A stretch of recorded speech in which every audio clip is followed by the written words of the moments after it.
Are you all ready? Ready. My name is Randall Callanan, and I'm a civil rights lawyer.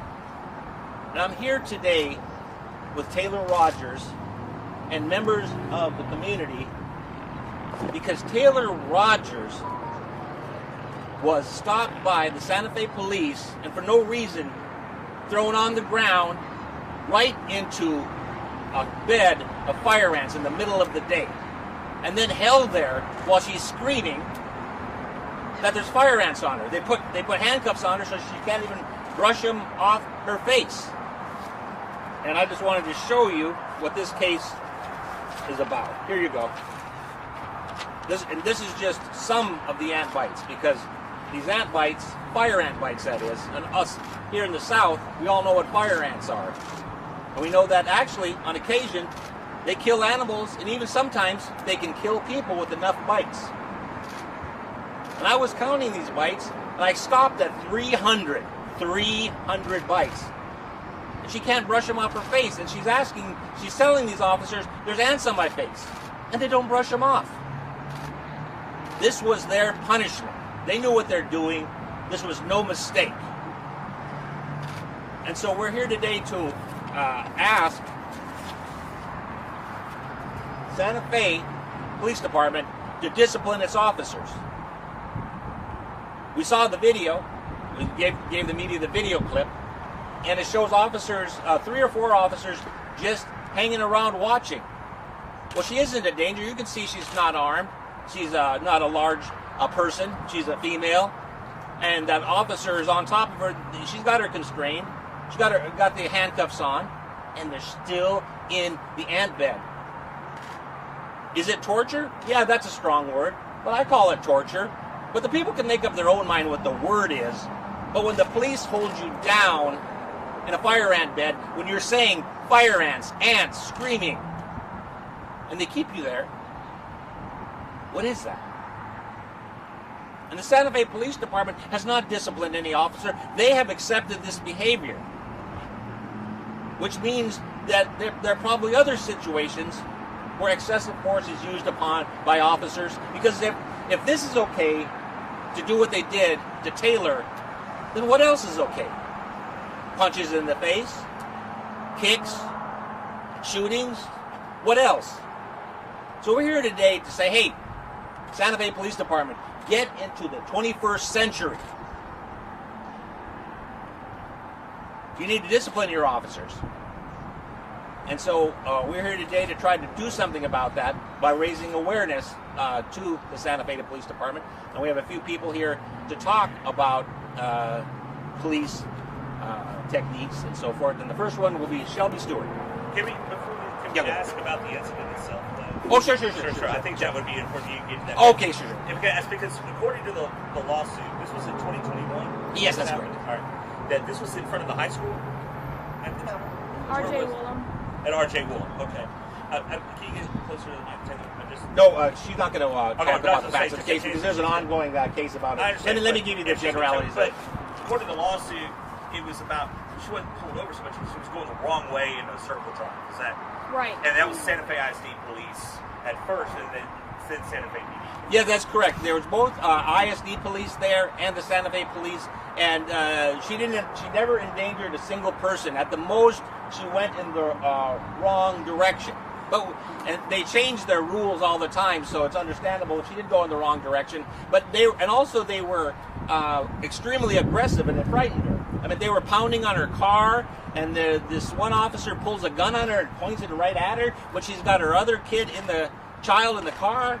I mean, they're creating a dangerous situation, like escalating it through the sky, and apparently they have no de-escalation training here, and that's another thing they need is de-escalation training. So when she apparently for just a short period of time, maybe moved just a little bit, all these squads show up. Next thing you know, she's taken out of the car when she's not a danger to a single person. As a matter of fact, one of the squad cars runs into her when she's not even moving, totaling her car.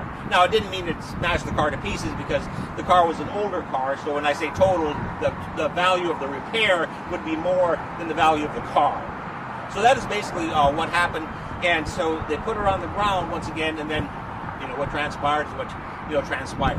That's why I want to try to clarify, because you start with Santa Fe as DPD, and then SFPD gets called in. Yes. At what time were they called for like? Well, we don't know the fine details of it yet, because the reason being is although we have there's a civil lawsuit filed, there are many protections that the government has when you even file a lawsuit against the government that the citizens don't have, and one is that creates big delays in what's called the discovery process, whereby you don't even get these pieces of information and documents and so forth until later.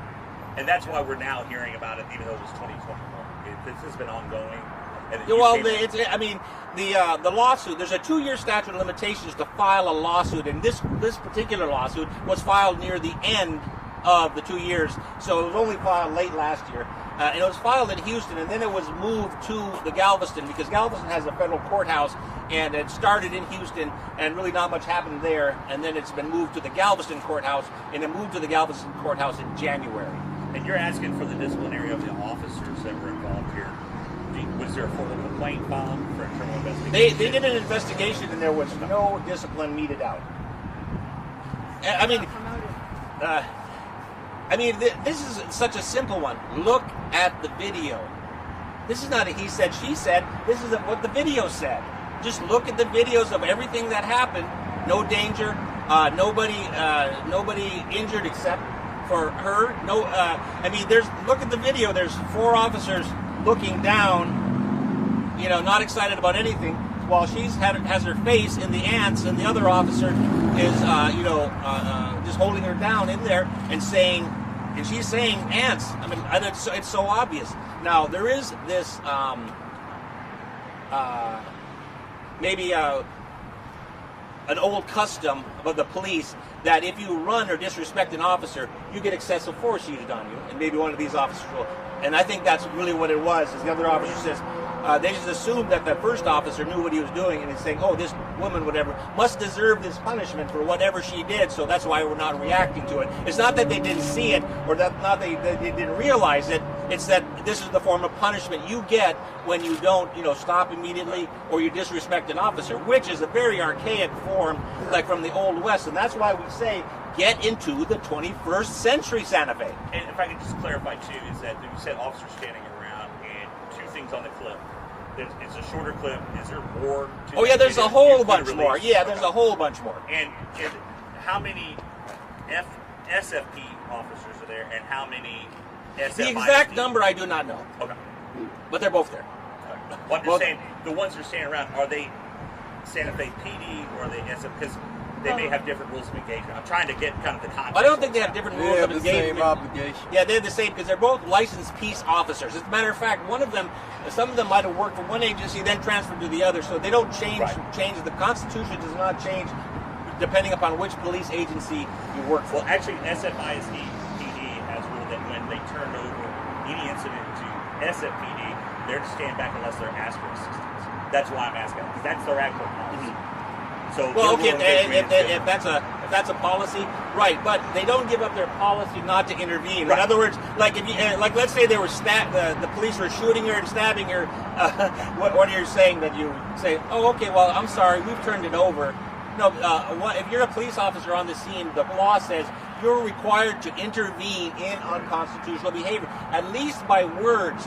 You're not required to tackle the other officer or punch him, but you could say something as, hey, get that lady out. Hey, brush those fire ants off. Boom. But they didn't do that. They failed to intervene. Right. And any of the information you've gathered so far as this come out, have any of the other officers said post-fact that, hey, yeah, what I saw was wrong, and I just didn't intervene? Or do you have any of that information yet? Well, you can see on the video they didn't intervene, so whether a person says, I didn't intervene or not, once again, the video is right there where they're not intervening. So, plus, officers generally stick together, so the first thing they do is they don't start saying negative things about other officers if they wish to keep on working.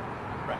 Well, I'm just saying, you're saying that if they recognize it was legal, they may not have thought it. That's what you're trying to put their thoughts. Well, then they need severe training, because if you put a woman's face into an ant pile and leave it there and get all bitten up, and they don't know that they're not supposed to do that, that would be bizarre, and I don't think they're going to say that. Well, no. I'm just saying, going to your course of what you're saying is that At any point, has any officer said what they saw was wrong? When you say say on the video, no, not on the video. You Well, said we you haven't taken the gathered deposition evidence. and so forth. Okay. Once again, officers don't come forward in any one of my hundreds of cases, even though I've won many cases for excessive force. No officer in any of those cases, and that's hundreds and hundreds and hundreds and hundreds of officers, have ever come forward to me and admitted, or to anywhere and admitted that what they did was wrong. They stick together till the end. And do you know the status of the officers in the SFPD? You said one was promoted. There's been no discipline whatsoever, even though they saw the video and Are looked they at still it. with the department? Yes, they are. Has Santa Fe PD made any comment to you at all? Have they reached out at all to her? No. Anything? No. Any contact? Tell us about that. No, there's been no contact, but I'm only the recent lawyer. There was a lawyer before, and I don't know about all of his interactions in the case. I've been on the case now for a few days. Why did you take over?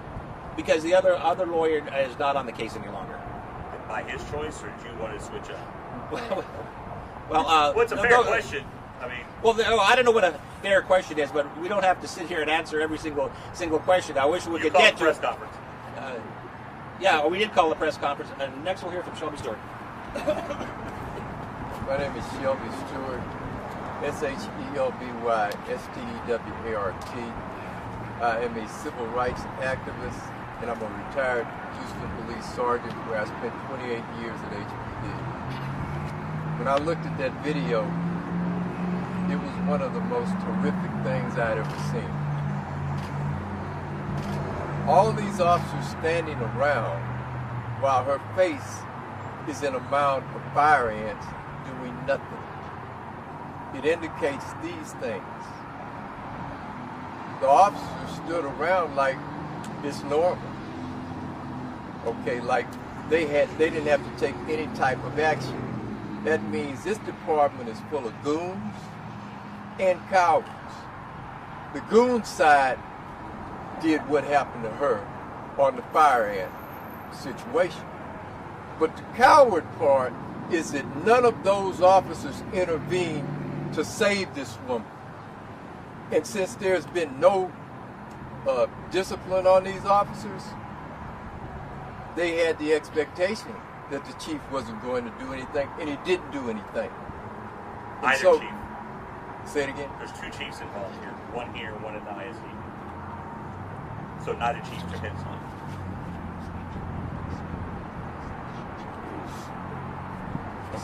He's one of them right there, right?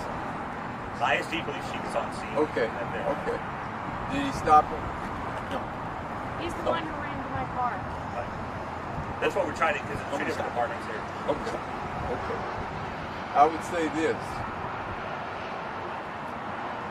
Santa Fe is crying to have Merrick Garland and the DOJ come down here and straighten out this police department.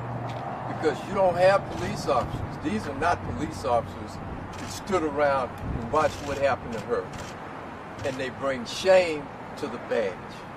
As a trained police officer, 28 years you said you had. Yes. What would your reaction at that scene have been? I would have stopped it. I would have stopped them from, first of all, she shouldn't have been in a fire ant or pile in the first place. I would have had them take her out that pile and process her. But I also would have questions for the individual and would open up an investigation on the individual that put her in that mound. Sergeant, did you see the full video or only the clip that we I only saw the clip. Okay. So, in your experience with the HPD, did you ever see something similar? Would you actually stepped in and tried to stop it? I never saw anything like that. So you've never. I never saw anything where officers were standing around watching the law being broken and doing nothing. Okay. So you've never experienced that in your 28 years? No. Have you ever been in a situation like that where there's two different departments? Is there any question as to who is in control, or does that matter? I'm not certain that it really matters, because we all should be under the same rules as far as criminal conduct is concerned, and how people that are arrested, how they're treated. There should be no difference in that. So neither department has a quote out saying, well, it wasn't us, it was them. And it was them. And did they have this? They were standing there and they watched her get brutalized. They're responsible. Sergeant, let me just ask you've only seen the one clip. Have you looked at any other reports about this? Just that one. So you're basing the sole judgment on this one clip? Yes. All right. So is that a normal tactic as well, given your experience of just looking at one thing and that's the evidence? Well, look, that one clip tells me everything. Her face is in the fire ant mount. Other officers are standing around watching it, not doing anything. And so, I mean, I don't know how much I need to see, but I saw guys that did not take the proper action. If they say it was resisting arrest beforehand, that's why she ended up on the ground then, you don't know if that happened or not?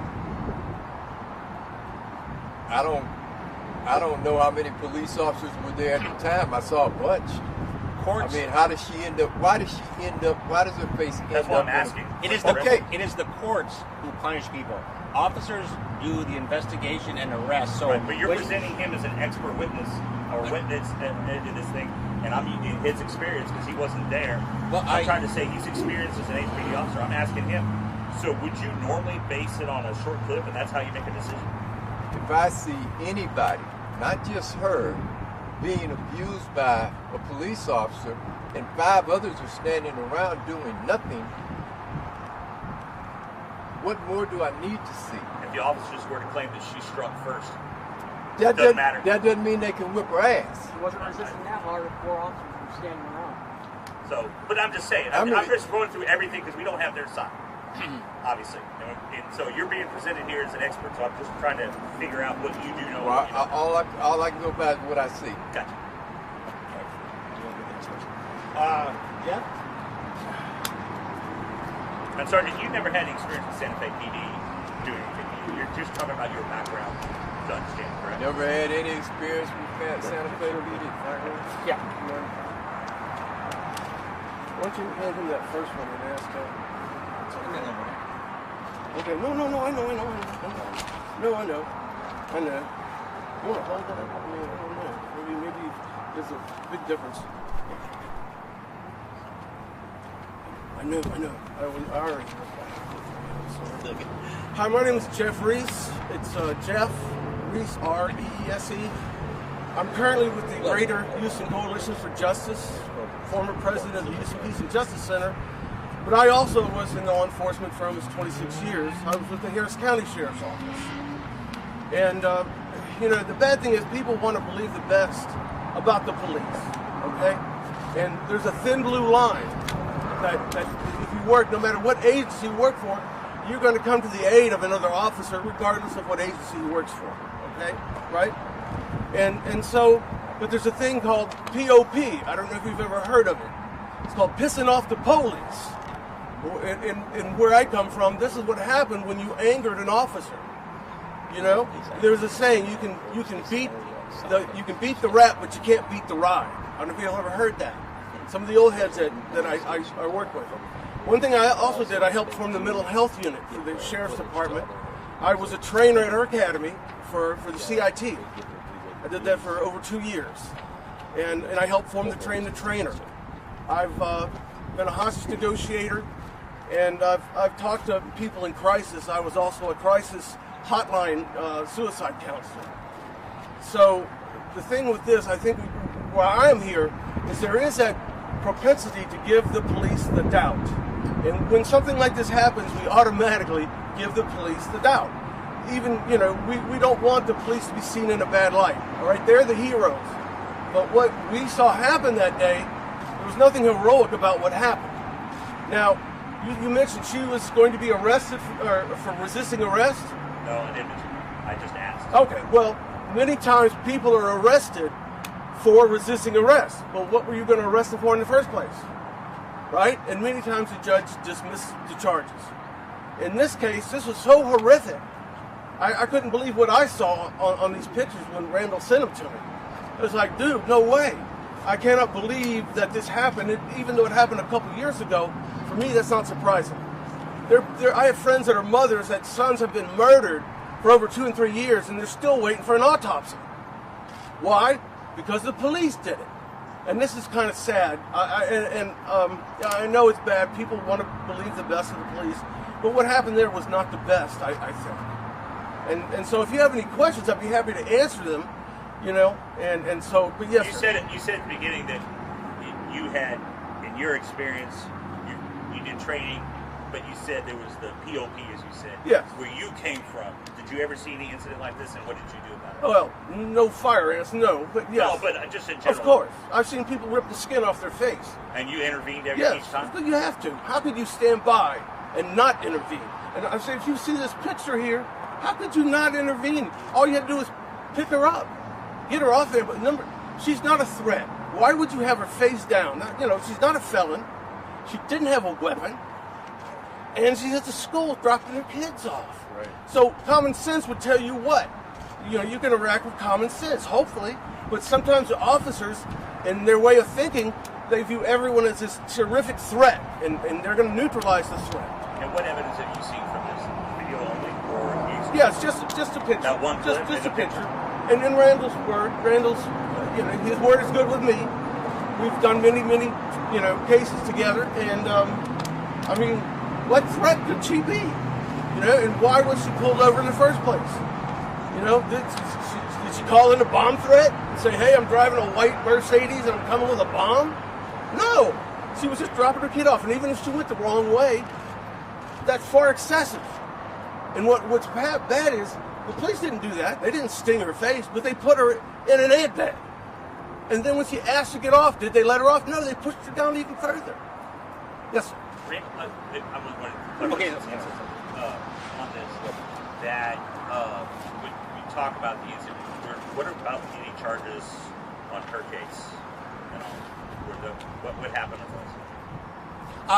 What happened on her case is they charged her with evading detention in a motor vehicle, which she was in a motor vehicle, and I don't know if she drove 10 feet or whatever. But when she was stopped, one of the officers rammed into her and totaled out her vehicle, and so that was excessive. And that was the SFISD chief. I never left school property. Yeah. Yeah. So you didn't go. And again, that sounds like. Right, It sounds well- like she ran, but this is like. Well, to a spot well, to pull over. the actual law evading with a motor vehicle sounds, you might imagine, oh, those are those freeway chases where people crash and kill people. No, it can be anything. Just like let's say you're in this camera truck here, and an officer says, "Hey, pull over. You see some lights," and you go, "Well, I'm going to drive 1 block so I can pull into this gas station." They could, based upon the law itself, say, "No, you evaded detention because you saw me a whole block back there, and during that whole block." Those 12 seconds, you knew I was behind you, trying to stop you for those 12 seconds, and the law doesn't make any consideration. It doesn't say you can go 1 block or anything. So, but she's currently on deferred adjudication, which means that if she completes her deferred adjudication, she'll have no conviction. And we're not dealing with a rich person who can hire, lawyers, like Dick DeGuerin, or even, if this is about any lawyer, because she's a young woman trying to make it. She's a hard-working woman. She's got a child, and we're not talking about rich people here. And, Essentially, she's took a no look at 10 right? yeah, well, so that's sort of like it. But if she completes her deal, she won't be convicted, and it'll be all over. So that's good. $5. But anyway, so see the next person. Okay, so next we'll hear from. Do you want to speak? No, I was just going to ask, just to be clear, she was never on a public roadway or anything like that? Well, what do you say? Well, it's a public school district. Right, but it's not a public roadway. Yeah, it's not a public. It's not a public roadway like we have here. She was. Avenue S and North Ave. Yeah. So anyway, but no one was ever in danger. Yeah, I mean, it's not like you were on the road running. Right. No, yeah, no. I was just scared because the lady was You punching. said they banged on your car, right? They- So you didn't know. And pointed a gun at her with My with window her doesn't roll child down. with the child Like, in the back. So if a lady's just punching my car like from the back all the way to the front, my son's in there. How do I open the door? And I don't know what she was doing. Just to clarify, when you say like was it an officer or I just saw some it random at the woman? time. It was like a security guard. Well, let's not discuss the facts of the cases. Once again, the case is under litigation, but you did have a statement there. You can say, Right. why don't you come here and give your statement, please? Sorry, I just have it on my phone. That's fine.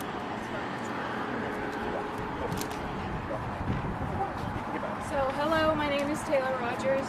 The morning of August 19th, 2021 stands out in my memory as a day that underscored a significant issue: the absence of empathy and human compassion among some individuals in law enforcement. Peace officers. Police officers are entrusted with maintaining peace through legal authority. They must not misuse this power to suppress or retaliate against victims of abuse. Instead, they should be pillars of support whom we can turn to in times of need, refraining from exacerbating conflicts with excessive force or prejudice. It's evident to everyone, but is anyone taking action? The distressing reality is that people across the nation are experiencing bullying, abuse, and even loss of life at the hands of those meant to protect them.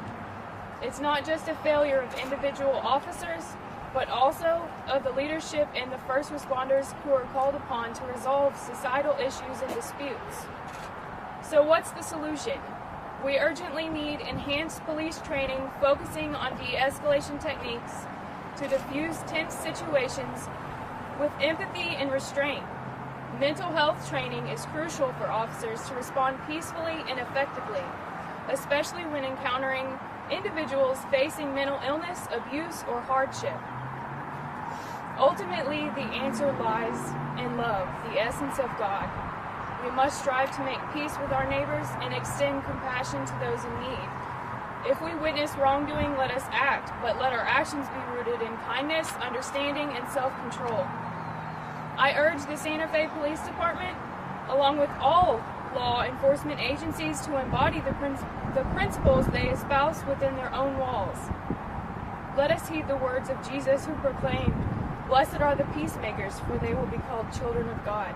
Matthew 5:9.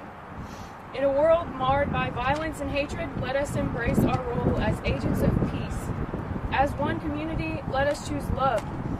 While I forgive those officers for their actions that day, I refuse to remain silent in the face of the violation of my son's and my civil rights.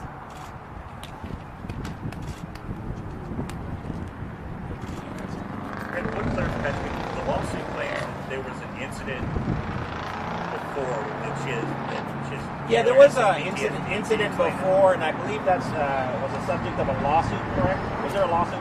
Okay, so that would be on file with the Galveston County Federal Courthouse? It should be. Yeah, so all was that a would be... federal lawsuit. It was a federal lawsuit. That's But it involved you too. They involved me and my mother. They broke her teeth out. Gotcha. Yeah. So, alrighty, well, if you have any further questions, we'd be glad to entertain them. Explain, she said her kid was in the car. Explain where their children, did they see it, where they were, that type of thing. Well, I mean, they're in the back seat, so of course they saw everything. I mean, they're awake. I mean, he or she's awake. How old are they? He's going to be 11 in July. How old He was 9. Okay, so there's a 9-year-old in the back seat, so he saw everything. In fact, at one point the officer refers, say, hey, keep resisting. It's the only reason that, according to the lawsuit, she stopped saying anything or you went quiet because they said your son's watching from the car. Didn't they use it as a kind of a pressure tactic? Well, she was never convicted of or even charged with resisting, to my knowledge. No, I'm just saying it during the tape. According to the lawsuit, the recording hears an officer say, "Hey, quiet down. Your son's seeing this." Basically, hang on. I know you really want to say something, but there's really a lawsuit. do. No. Yeah, and I'm just referring to the lawsuit itself. And I know you just got it in here. Randall, I know you just got it. I'm just saying that was one kind of particular to start out. That yeah, she was there. Well, an officer can say anything, and one thing they might want to psychologically use is maybe to shame people, like, oh, you tried to run away from us or disrespected us. Oh, you're not a good mother, so look what you're doing. Basically, it could be just like an insult. I mean, that's what the lawsuit kind of alleges, that he used that and say, hey, your kid's seeing this. Behave yourself. Right. Well, I see it as like an officer insulting. Right. It's like because what's she supposed to do? I mean, they're pointing a gun at her. They're ramming her car. And to clarify, it was an officer that pulled the gun. I just want to make sure. Yeah, an officer. Okay. Did officers offer any kind of first aid, and if they did, how long? No, but they did take her to the hospital when they saw all the bites, or I guess they didn't even take her to the hospital. They must have. They took you to the jail and from the jail to the hospital. When did you go to the hospital? I didn't. I went when I got out. Okay, so they didn't even take her to the hospital. They didn't do a medical check. Oh my God! I didn't even know that because they just got the case. They That's gave even me more some allergy like Benadryl because my face was swelling really bad. Yeah. So, and a lot of times officers will do that because when you go to the hospital, then there becomes medical records of the incident. Whereas if she just goes home, maybe she won't do it. There'll be no medical records because when you don't want proof of what you've done. And by going to the hospital, taking her to the hospital, that would be proof when a doctor says, "Oh, look at all these ant bites," and then document her injuries. But she went afterwards. I would take it now. You do have those records on. Yeah, we do have medical records. So how long, if she didn't get medical attention until she was at the hospital after she was in jail, how long was she in jail before she could get out? 2 days. 2 days. 2 days. You're in jail for 2 days. Okay. Alrighty, if there's nothing further, thank you so much for coming. Thank y'all. Sorry.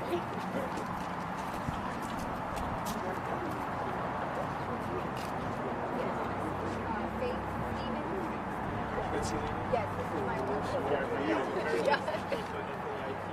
Yes. No, he's not. Yes. Sydney's our brother.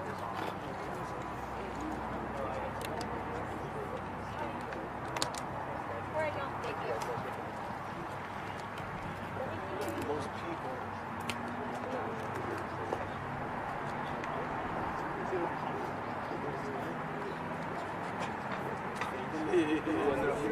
I really don't remember that.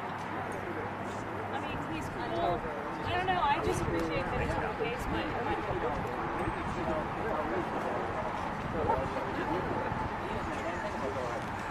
Oh God, yeah. I'm sorry. I didn't- Word, you can't reach a policeman's peace. So you just put, they need a policeman, they cannot arrest you. So little my Hey, can I ask you one thing? I'm sorry. sorry, hang on for just 1 second. Yeah, So yeah, I can- unless you want to be on the hot mic. No, I'm good. I'm just trying to get a shot of the heat. Oh, yeah, I'm sorry. Let me get out of the way. Sure. Hands if I'm not in it.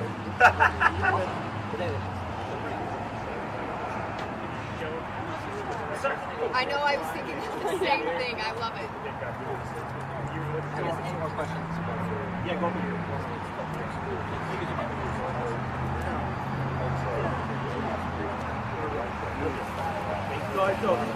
No, right. Yeah, no, actually,